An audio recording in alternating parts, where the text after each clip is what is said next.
Vrishabhadrita Narahari Rupa Jai Jagadisha Hare Jai Jagadisha Hare Jai Jagadisha Hare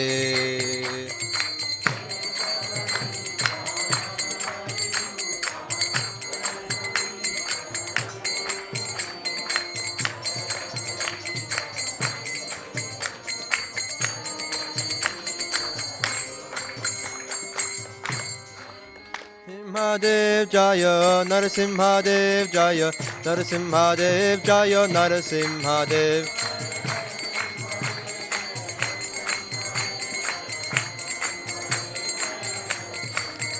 Jaya Prahlad Maharaj, Prahlad Maharaj, Prahlad Maharaj, Jaya Prahlad Maharaj.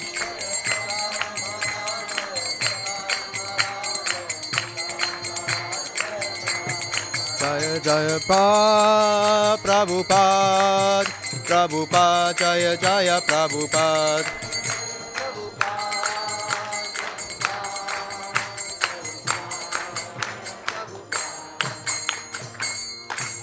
Jai Narasimhadev Bhagavan ki, Jai Prahlad Maharaj ki. Hare Krishna. Thank you for coming from Bhaktivedanta Manor. We will now have a very special class. So we're kindly request everyone, you can remain in the temple room. The speaker will be situated in the middle here, and we can all face and hear about Krishna. Because the more we hear about Krishna, the more our love for Krishna increases. Like this. So thank you very much for coming for Aarti. The class will follow.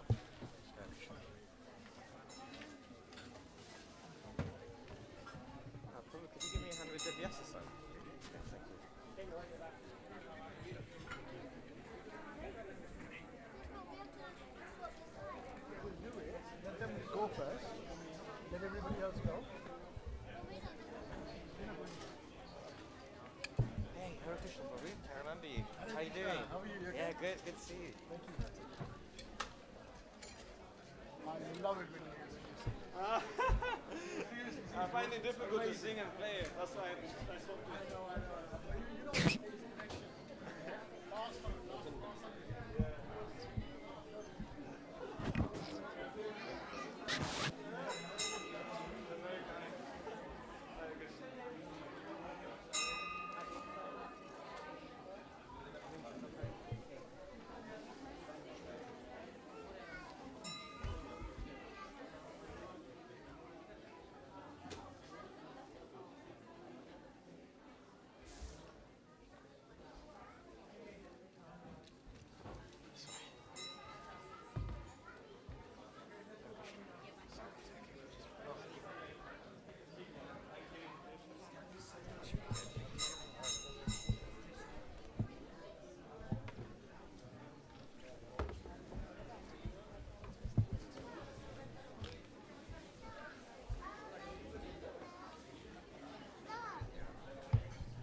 So much.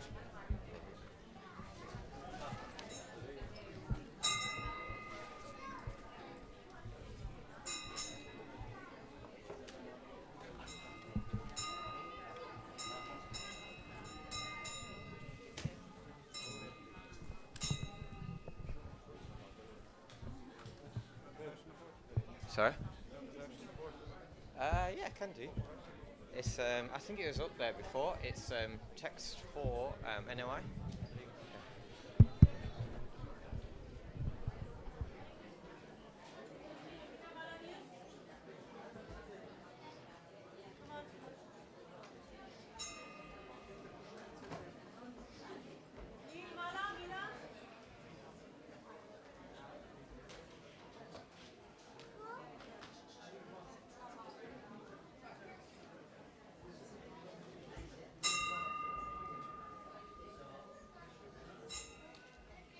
Hare Krishna.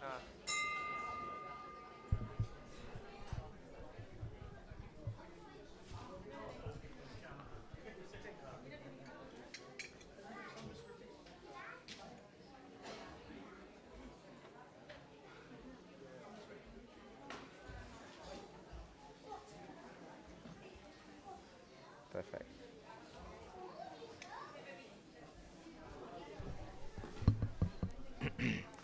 Hare Krishna.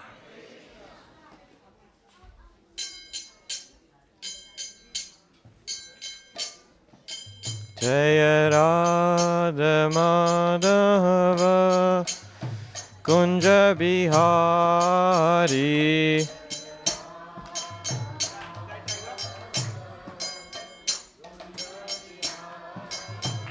Jaya Radha Madhava Kunja Bihari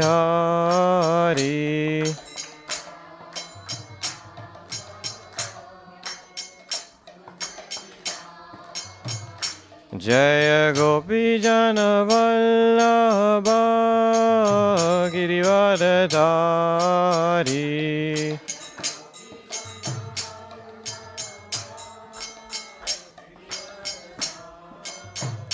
Jaya Gopi Jana Vallabha Girivardhari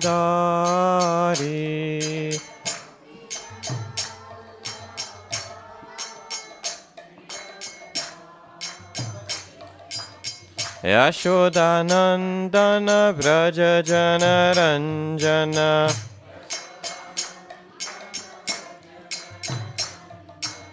Yashodanandana Braja Jana Ranjana Yamuna Tira Vanachari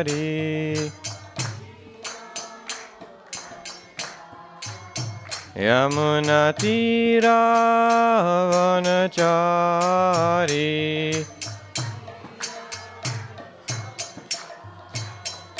Jaya Radha Madhava Kunja Vihari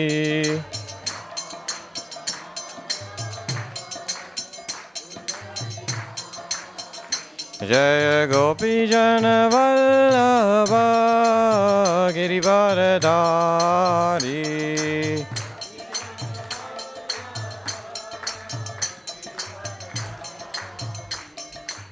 Yashodanandana Braja Jana Ranjana Yashodanandana Braja Jana Ranjana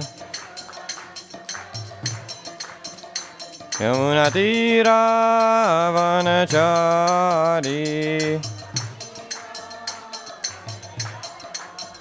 Jaya Radha Madhava Kunja Bihari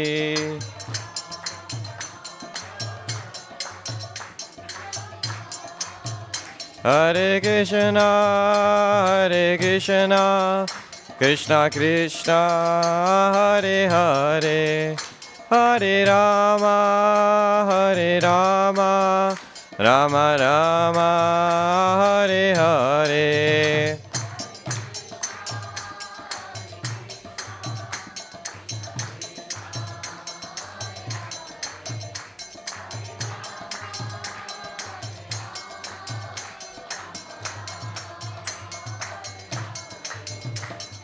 Hare Krishna, Krishna Krishna, Hare Hare, Hare Ram, Ram Ram, Hare Hare.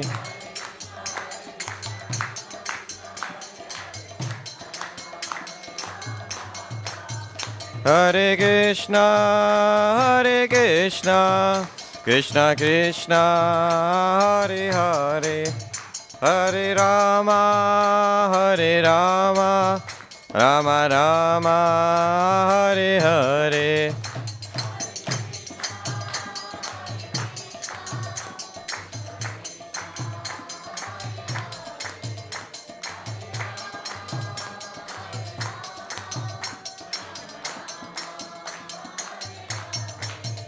Jaya Radha Gokula Nanda, Radha Gokula Nanda, Radha Gokula Nanda, Shri Radhe.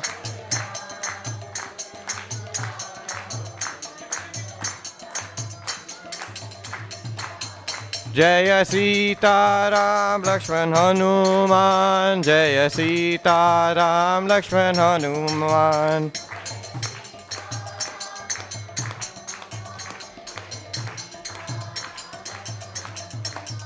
Jaya Gauranitai, Gauranitai, Gauranitai, Jaya Gauranitai.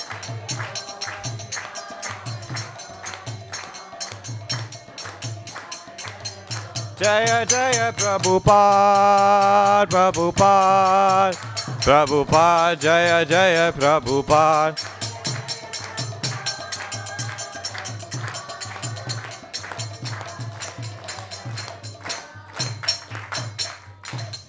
Shri Shri Radha Gokulananda ki, Sita Ram Lakshman Hanuman ki, Shri Shri Gauranitai ki, Srila Prabhupada ki. Hare Krishna, everyone. Thank you so much for joining us today here at the Bhaktivedanta Manor. So today we're going to be speaking on a text called the Nectar of Instruction, which is written by a Goswami. His name is Srila Rupa Goswami. And in fact, many Gaudiya Vaishnavas following in this line are actually sometimes referred to as Rupa Nugas, named after Srila Rupa Goswami because of the importance that his teachings hold within this lineage. So I was going to say there's actually a picture of him there on the altar amongst the 6 Goswamis. I can't quite see it at the moment, but if you look closely, you can see that in the lineage there's a picture of 5 Goswamis, and Rupa Goswami is one of them. He's actually known as the leading Goswami. So before we begin, I'm just going to recite a mantra to invoke some auspiciousness. So if you could please repeat after me. Om Namo Bhagavate Vasudevaya. Om Namo Bhagavate Vasudevaya. Om Namo Bhagavate Vasudevaya. Thank you so much. That was very good. So you can see here that we're actually speaking from the Nectar of Instruction. So the Nectar of Instruction is actually just 8 verses which are given by Srila Rupa Goswami as very practical tips on how to attain a higher level of spirituality. So therefore, people like you and me who are coming to the temple and want to go deeper within their spirituality. So the verse is actually up there on the screen. I'm going to recite the verse now. You all look very intelligent and spiritual people. Would you like to try and repeat it after me? Yeah? Okay. Let's go. Dadati pratigrinati Guyam akchati prichati Bhunkte bhojayate sheva Shadvidam pritilakshanam. Very good. You guys should be giving the class, not me. So translation: offering gifts in charity, accepting charitable gifts, revealing one's mind in confidence, inquiring confidentially, accepting prasad, offering prasad, are the 6 symptoms of love shared by one devotee and another. And we're told just to focus on 2 paragraphs, so I'll just read those now. So Srila Prabhupada has written a commentary on each of the verses by Rupa Goswami. I'm just going to read some of those now. The members of the International Society for Krishna Consciousness invite society's members and supporters to dine with them when they hold love feasts at all their branches every Sunday. I'm guessing that's why you're here, for the prasad, right? Many interested people come to honor prasad, and whenever possible, they invite members of their society to the homes and feed them sumptuously with prasad. In this way, both the members of the society and the general public are benefited. People should give up the company of so-called yogis, jnanis, gurmis, and philanthropists, because their association can benefit no one. If one really wants to attain the goal of human life, he should associate with devotees of the Krishna consciousness movement, because it is the only movement that teaches one how to develop love of God. Religion is a special function of human society, and it constitutes the distinction between human society and animal society. Animal society has no church, mosque, or religious system. In all parts of the world, however downtrodden human society may be, there is some system of religion. Even tribal aborigines in the jungles also have a system of religion. When a religious system develops and turns into love of God, it is successful.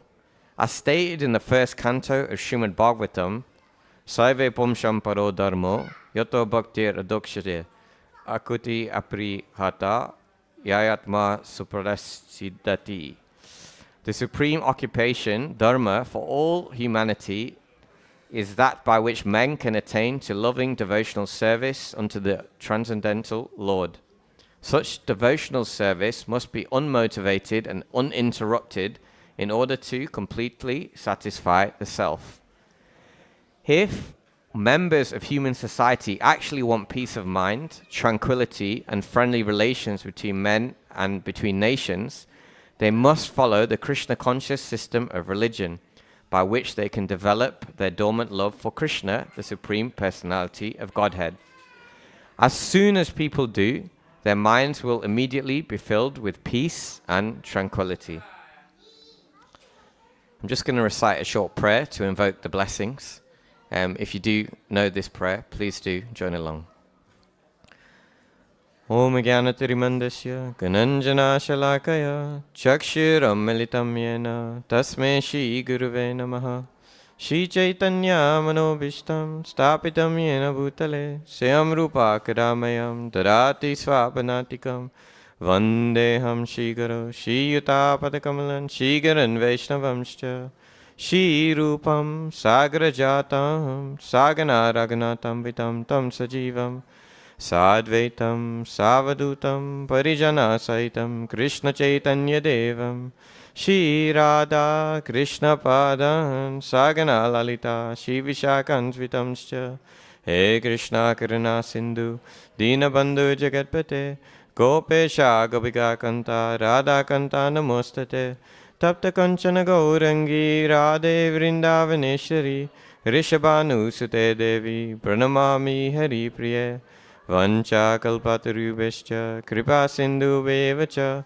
patitanam pavanebhyo vaishnavebhyo namo namaha Shri Krishna Chaitanya Prabhu Nityananda Shri Advaita Gadadhara Shivasari Gaura Bhaktavrinda Hare Krishna Krishna Krishna Hare Hare Hare Rama Rama Rama Hare Hare.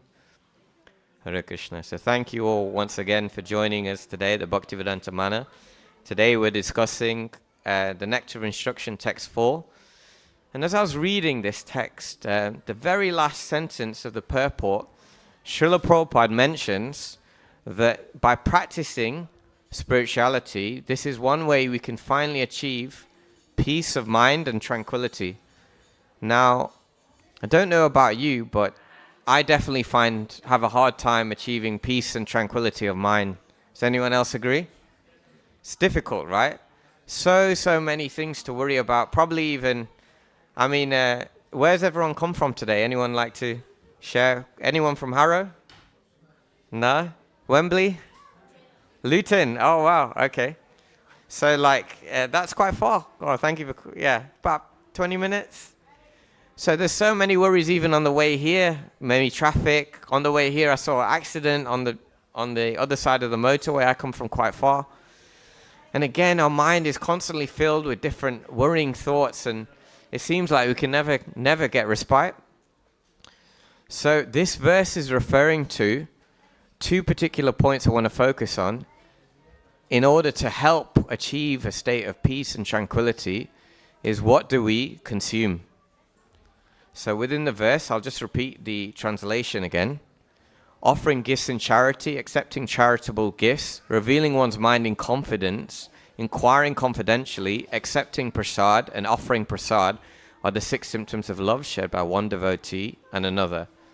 So what I wanted to talk about today is what is the importance of what we consume, and how does that affect our consciousness? Is it just you come to the temple to consume prasad and you get a nice free lunch out of it? Is that the reason we take prasad, or is there something a bit deeper as well? Then I also wanted to talk about, because we consume with our mouth, but we also consume with our eyes and our ears. We're constantly receiving information, consuming information, talking with our friends, talking with our family, talking with people at work, and we're consuming so many bits of information.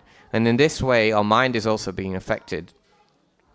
So I want to talk about these two things and discuss them with you. And hopefully together we can achieve some peace of mind and tranquility. So first of all, I wanted to talk about prasad. So hopefully we'll all be getting some prasad today. And about a year ago, I actually had some furniture installed in my house, some fitted wardrobes and things like that. And the gentleman doing it, he was a Sikh gentleman from India, but he was very pious, I could tell. He was very cultured. And I have an altar at home, so we made some prasad, and then we offered him some prasad. And straight away, his English was very limited, but as soon as I said prasad, his eyes kind of lit up, and he knew exactly what I was talking about. And he quickly went to wash his hands, and then he put his hands in front of me like this. And he put his head down like this. And he accepted the prasad, and he was very respectful of it. So you can see here, even in India, obviously, as well, that it's a huge tradition that people will come and take prasad, and they'll have great respect for it. So can anyone tell me why is prasad so revered? Why did that Sikh gentleman have so much respect for prasad? Yes? Oh, very nice. Yeah, so young gentleman here, sorry, what is your name? Neil, I remember you from the class before I gave. So Neil is very smart. He said maybe it's because God has given this food.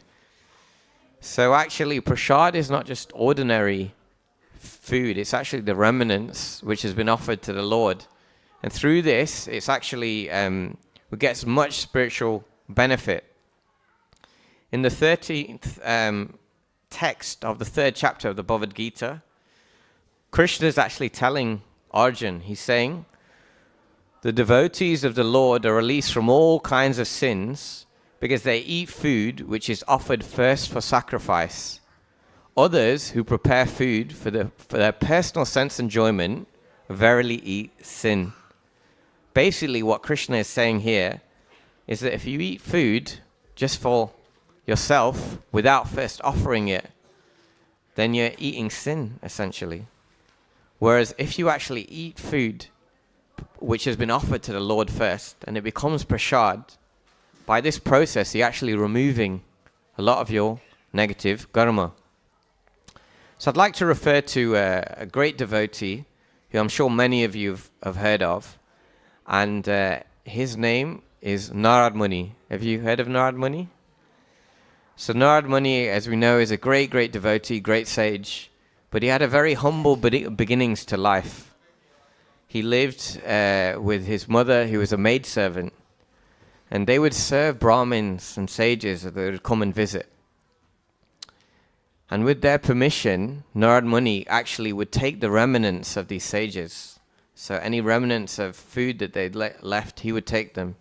And through this, he became much purified and would grow up to be the great sage and a great preacher who we know of in many pastimes. So we could think, okay, prasad, it's a good concept. It's a theory, right? But is this really practical? Is it really making a difference to people? Well, I'd actually like to share something from my own life. So many years ago, I was not practicing Krishna consciousness. I wasn't very spiritual. And through a quirk of fate, though, I ended up living with a devotee. And this devotee, he was very nice and he was very kind. And he wouldn't actually preach to me so much because no one likes to be lectured, right? We don't like it if someone is telling you to go to the temple or pray and things like that. But I noticed after I lived with him for some time that I started taking more and more interest in spirituality. And 1 year from when I moved in with him, I actually was living in an ashram in India. And so my life had changed completely. And it wasn't till much later I actually found out that although he wasn't preaching to me, I like to eat a lot of fruit. So I'd buy lots of fruit for the house. And what he was doing, without me knowing, was he was offering that fruit to Krishna. And then I was consuming prasad without even knowing it. And I can be honest and say that I really feel like this had a real effect on my consciousness. It made me change, become more peaceful and grounded. So as I mentioned, I ended up living in an ashram in India. And then we traveled to many, many holy places around India and across South India. Has anyone been to South India here? Yeah. South India is amazing. So many ancient temples which are actually untouched by foreign invaders. And it was like probably one of the most moving experiences of my life. At one point we were traveling in Chennai. And at that point, this was 2016. Do you all remember that at one point in India, they had revoked all the currency? So they'd taken all the currency back. So all the currency that we had, all the rupees, we couldn't buy anything. It was void. And then they started releasing new rupee notes in the cash machines in India.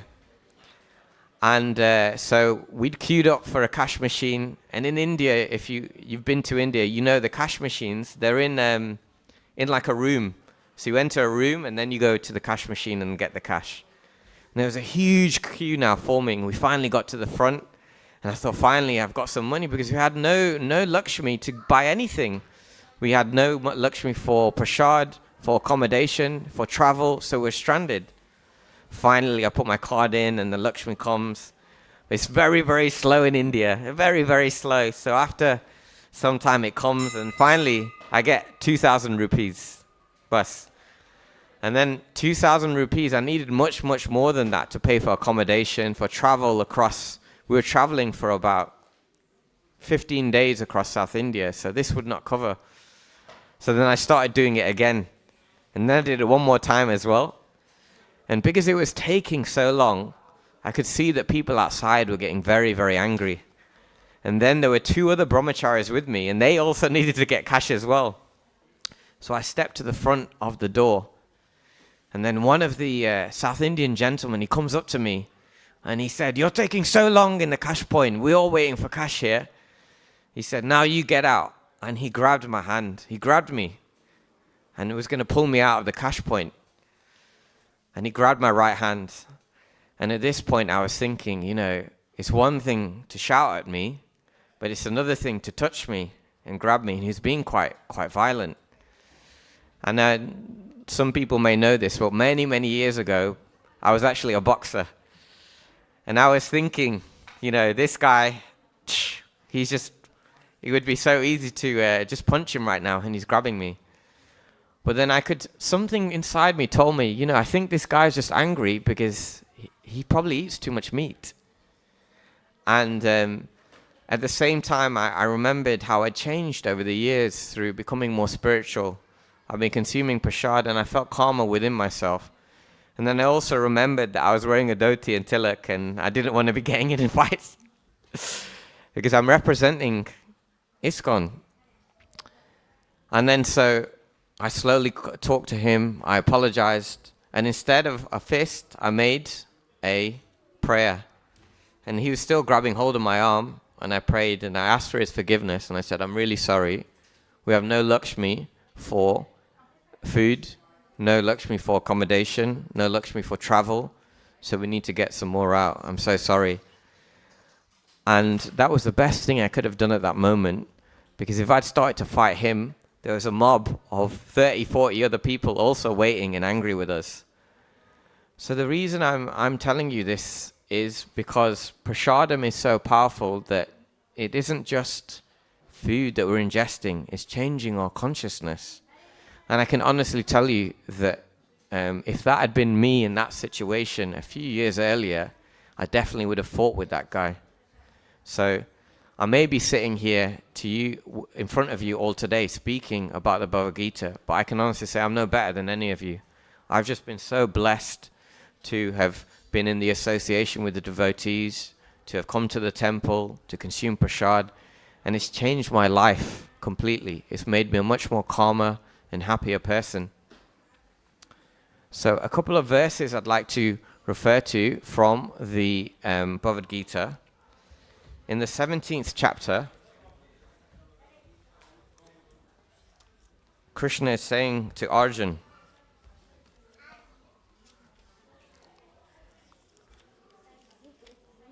that certain foods that we consume are considered in the mode of darkness or ignorance, and these can drag our consciousness down. In the same way, when we consume prasad, vegetarian food which has been offered to Krishna, this uplifts our consciousness.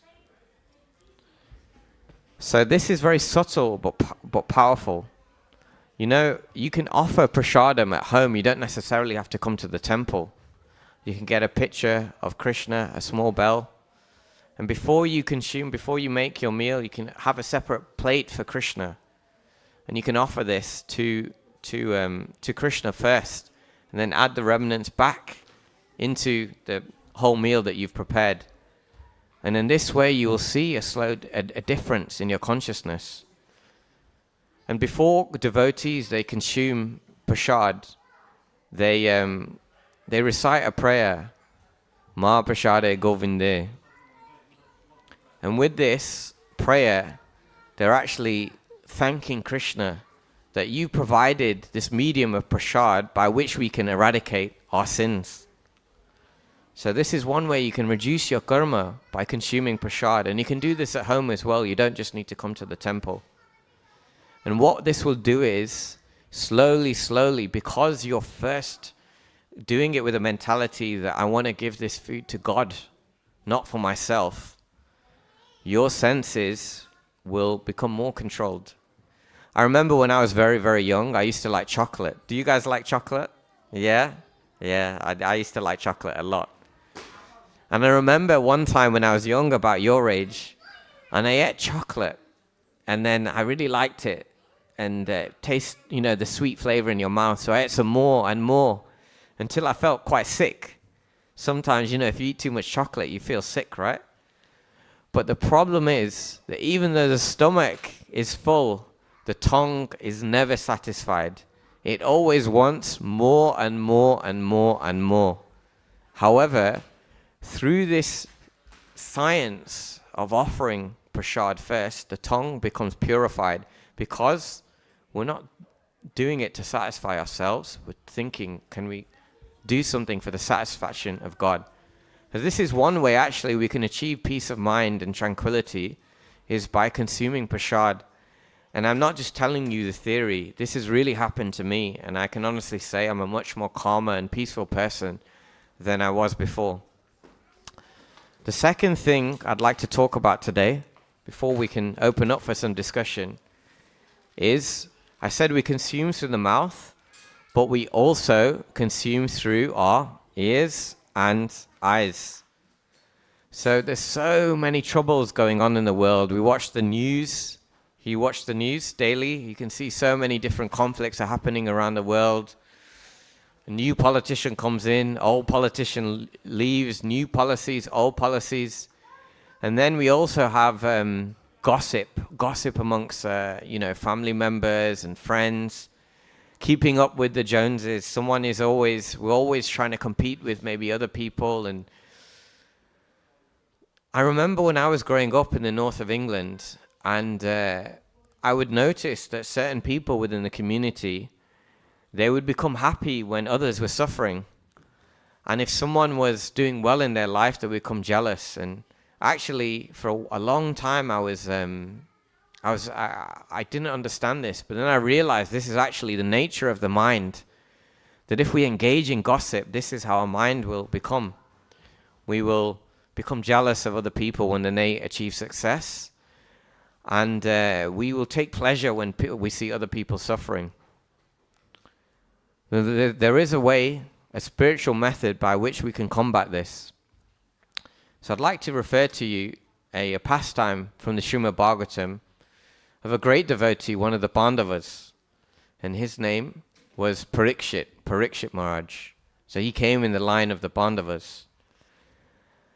And on one occasion, Parikshit Maharaj, who at this point was the king of the whole world, he was traveling, he was hunting, and at this point he felt a great thirst. I'm feeling a bit thirsty at the moment as well.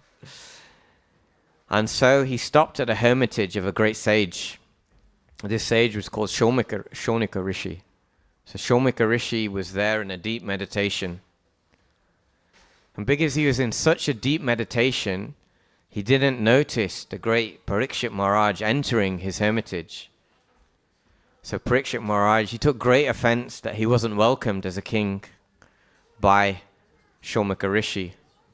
So upon leaving the hermitage, he took his bow of his bow and arrow. He took his bow, he picked up a dead snake, and he garlanded the sage with the dead snake. And then he left that place. Some time went by, and the son of Shonika Rishi had heard about the great offense that had been committed to his father. He was a great sage, but this king had put a dead snake, garlanded with a dead snake. What an insult. So instead he cursed Parikshit Maharaj to be killed by a snake, Dakshak, within 7 days. News spread that this curse had happened. And Shonika Rishi, he was actually enraged at his son. He said, how could you do this? This is a great devotee, a great king. But Parikshit Maharaj, being the great devotee that he was, accepted he'd made a mistake. He knew now he only had 7 days to live. So I'd like you all to just think for a minute. Imagine you go to the doctors tomorrow and they tell you you've only got 7 days to live. I know for me, I would be panicking and go, oh no, who's going to pay my mortgage? You know, so many payments, so many things, so many arrangements to make. But Parikshit Maharaj, he did something very interesting. Instead of panicking, he realized, okay, my time is close. So instead he went to the bank of the Ganga. And he went to hear about the pastimes of the Lord, and he heard the Srimad Bhagavatam from the son of Vyasadeva, Sukadev Goswami. And for 7 days and 7 nights, he fasted. Then, after 7 days had elapsed, the snake bird Dakshak came. And upon biting him, his body turned to ashes, and he achieved liberation, the supreme abode. So, you may think, okay, what does this story have to do with us? How does this apply to us? Well, what I can tell all of you here today from my own life experience is that these scriptures, the Srimad Bhagavatam, the Bhagavad Gita, they're not just stories. They're not just history. These are living scriptures which can be applied to our day-to-day life. I remember when I first started coming to the temple over 10 years ago now. And I was probably like many of you. You know, I was working in London, working within finance and technology, you know, earning a good wage and trying to just make my way in the world. But something was missing in my life. I still, despite, you know, earning a good salary and having a nice house and a nice car, I was still feeling a lot of anxiety. And so I started coming to the temple. And I think it's always a worry for a mother when a son goes to the temple a lot. Because they say, oh, you know, I remember my mother saying to me, she said, Kamal, it's great you're going to the temple and bhakti, but not too much, not too much. And then a year later, I actually moved into the temple. And, my mother, she never protested. She actually supported me. And I said, weren't you afraid that I would never come back? And she said, yeah, I was afraid. But she said, I could see as you started coming to the temple and I was hearing the Bhagavad Gita and I was dancing in the morning to the in the artis and dancing with the devotees and singing in the kirtan and learning about how this philosophy, I could apply it to my work and to my relationships and to my friendships and to my family. My mother said to me, I could see that you were becoming so much more happier when you started coming to the temple. And so I supported you in this endeavor. And then as I went into the ashram, I spent a year living as a brahmachari, and that was the best experience of my life. But afterwards, I could tell that this wasn't quite the right path for me. As many people, only very few will stay as a brahmachari, so I left, and I ended up in a very demanding job, very, very stressful job. I'd get to work for 7 a.m. and sometimes I wouldn't leave till 10 p.m. And I was very, very stressed, and I was becoming exhausted. But I thought, okay, now it's time to put this into practice. And I'd heard from reading the Srimad Bhagavatam, I'd like to recite to you a short verse from the Srimad Bhagavatam. So in the third canto, Lord Kapila Dev is stating, in the association of pure devotees, discussion of the pastimes and activities of the Supreme Personality of Godhead is very pleasing and satisfying to the ear and to the heart.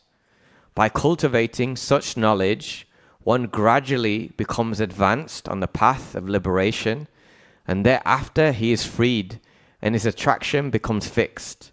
Then real devotion and devotional service begin. So basically I'd heard that if we come to the temple, we just hear, or if we come to a satsang, we attend satsangs and we hear these scriptures, gradually our mind will become purified and will become calmer. So I'd heard this, I thought, okay, I need to put it into practice. So my ritual would be, I'd go to this job, very demanding and very exhausting. Every Friday I would leave work on time. I'd say, I need to just get home. I'd get home for about 5, 6 o'clock. I wouldn't even have any dinner and I'd go straight to sleep. Sometimes I'd sleep for 14 hours straight. I'd be so exhausted. But every Saturday morning, there was a satsang, a sangha happening close to my house. So no matter how tired I was, I'd wake up in the morning and go to this sangha every Saturday, 8 o'clock, every Saturday, 8 o'clock. Sometimes I would hear, I'd make some notes. Sometimes I'd be so tired, I would just be falling asleep. But I made sure I kept going, I kept hearing about Krishna, about the Bhagavatam, about Bhagavad Gita, about how this applies in my life. And slowly, things started to change. I started to become more organized within my work. And eventually I was able to leave that job and get a new job, which had a much better work-life balance. And I was able to apply what I was hearing in the satsang to my life. So what I'm saying to you is that these pastimes from the scriptures, they're not just stories. They're lessons by which then teachings by which we can actually apply into our lives.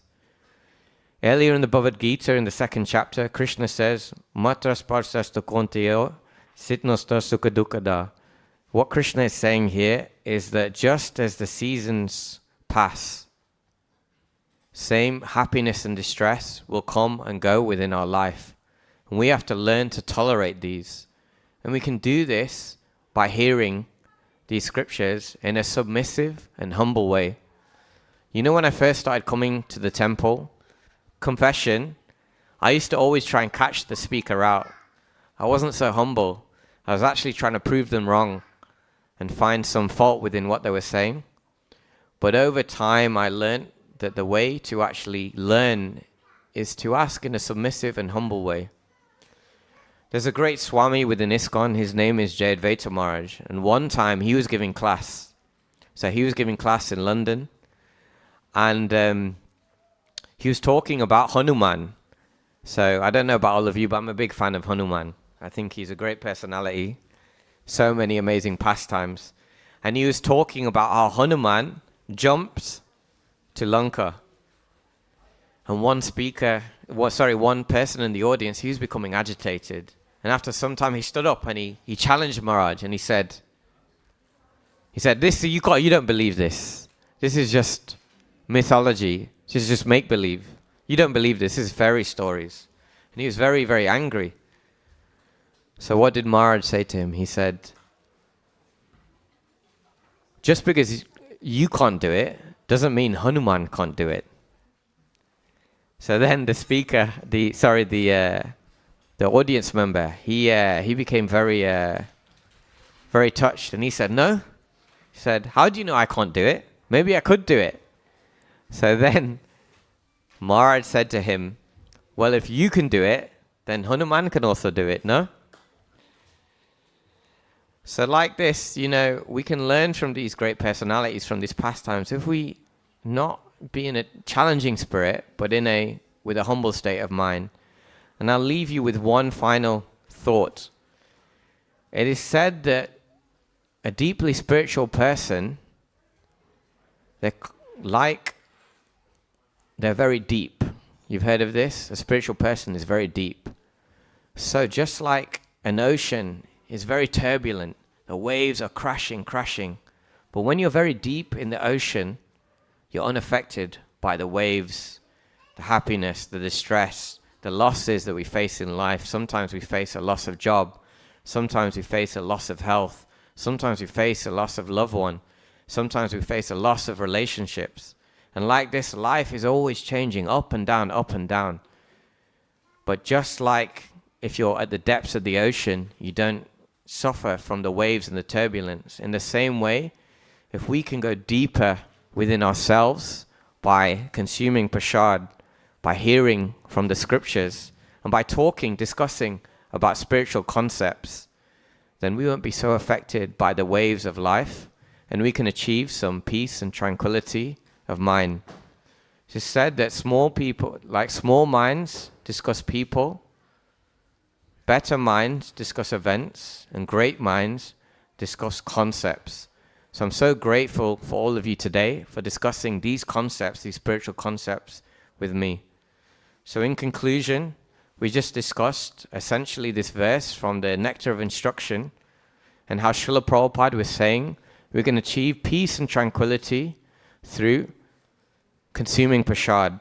And we can do this at home as well, having a spiritual attitude to what we consume, and then also being careful of what we consume, and talking about spiritual topics, about topics how we can improve our lives.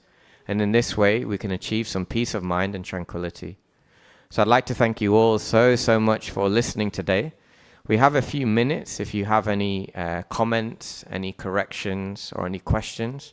And also like to seek your forgiveness for any mistakes I made today. Hare Krishna.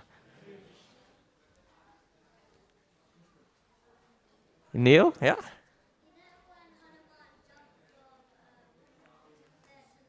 Yeah.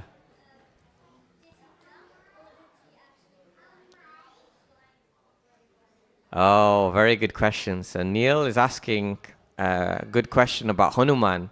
He's saying when he jumped to Lanka, did he jump or did he fly? Yeah? It's a very good question. So actually Hanuman was gifted with very many special powers, and one of them was the ability to fly. So you're right, but he had great jumping ability as well.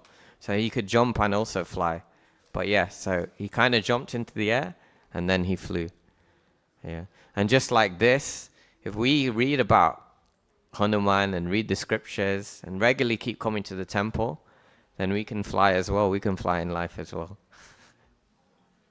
Not quite like Hanuman, but it'll feel like you're flying. Is there anyone else?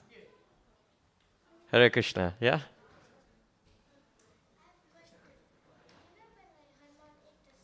Yeah. Oh, very good question. Yeah. Oh, very nice question. So she's asking more questions about Hanuman. I'll have to remember.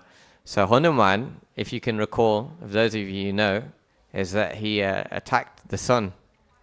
And because of this, he was cursed. And so, sorry, what is your name?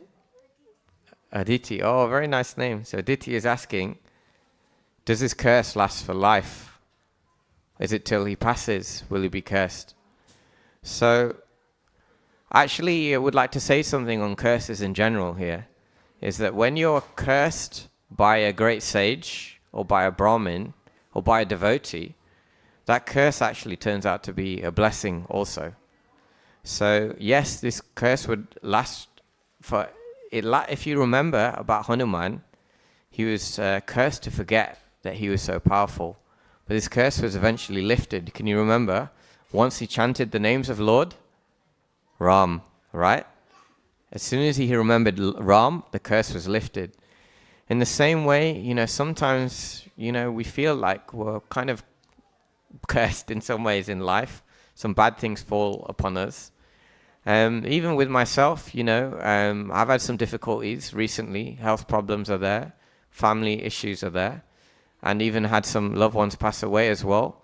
And at the time we can think that we're cursed. But as we connect to the spiritual literature and remember Krishna, we can see that sometimes these so-called curses in our life can be a blessing. And instead, there was a great devotee. He's passed away now, and he was my first mentor in Krishna consciousness. His name was Janakinath. He was a monk here at the temple.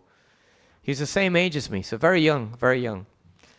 And he passed away, and he was only 36, 37 from cancer. And I was very upset. And I was thinking, this is a real, it's like, why did this have to happen to someone so young and someone so advanced? And he helped so many people, and he helped me a lot. But then I realized afterwards that the short time that I did have with him was a real blessing. And now, even though the time we had together was short, I remember him with such fondness, and the lessons that he gave me, I carry on throughout my whole life. And I'll never forget him. So rather than him leaving early, I just really cherish that short time that I did have with him. So like that, even though we may feel like we're being cursed, the curse can actually be a blessing. So we had a question here, yeah? Sorry? Who was trying to beat Hanuman? Yeah, so a lot of Hanuman questions today. So we'll leave the last Hanuman question today, but many people were trying to beat Hanuman, including Ravan, but ultimately Hanuman was invincible because he worshipped who? Who did Hanuman worship? Ram. Yeah, that's right. So like this, we can overcome many things. Okay, well, I'd like to thank you all so much for listening today. You've been a brilliant audience. Shri Shri Radha Gokulananda ki. Shri Shri Sita Ram Lakshman Hanuman ki. Srila Prabhupada ki. Hare Krishna. Thank you so much.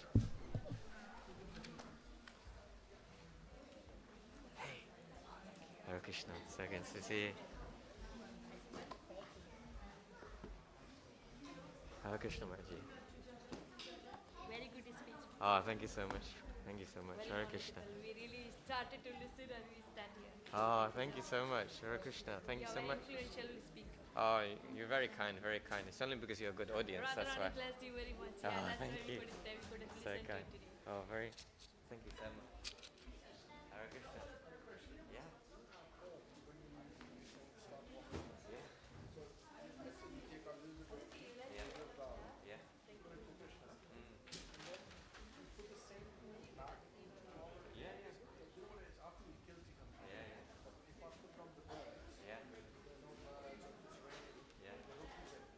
All right, that's right. Yeah, that's true. Yeah. Yeah.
Prabhu Nityananda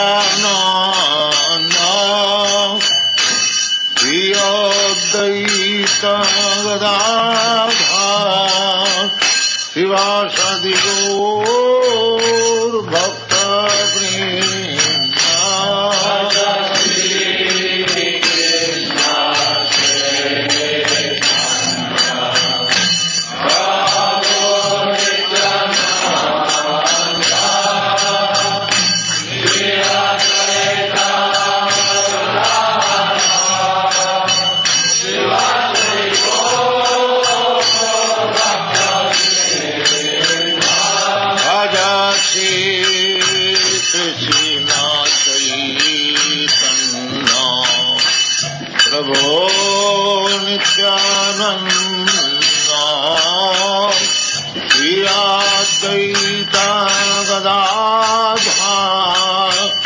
Shivasadi Gaur Bhakta Vrinda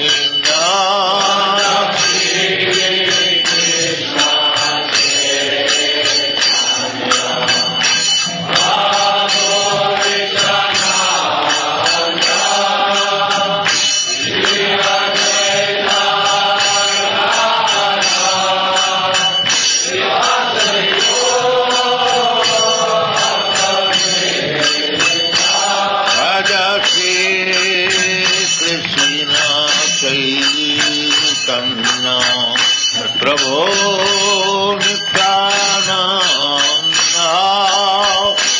Shri Advaita Gadadhar Shivasadi Gaur Bhakta Vrinda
Hare Ram, Rama Rama, Hare Hare.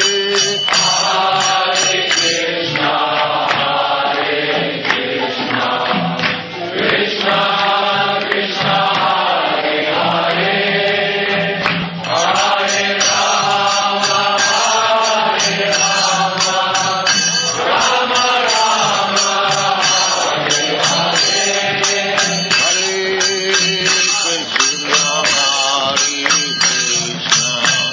Krishna Krishna, Hare Hare, Hare Rama,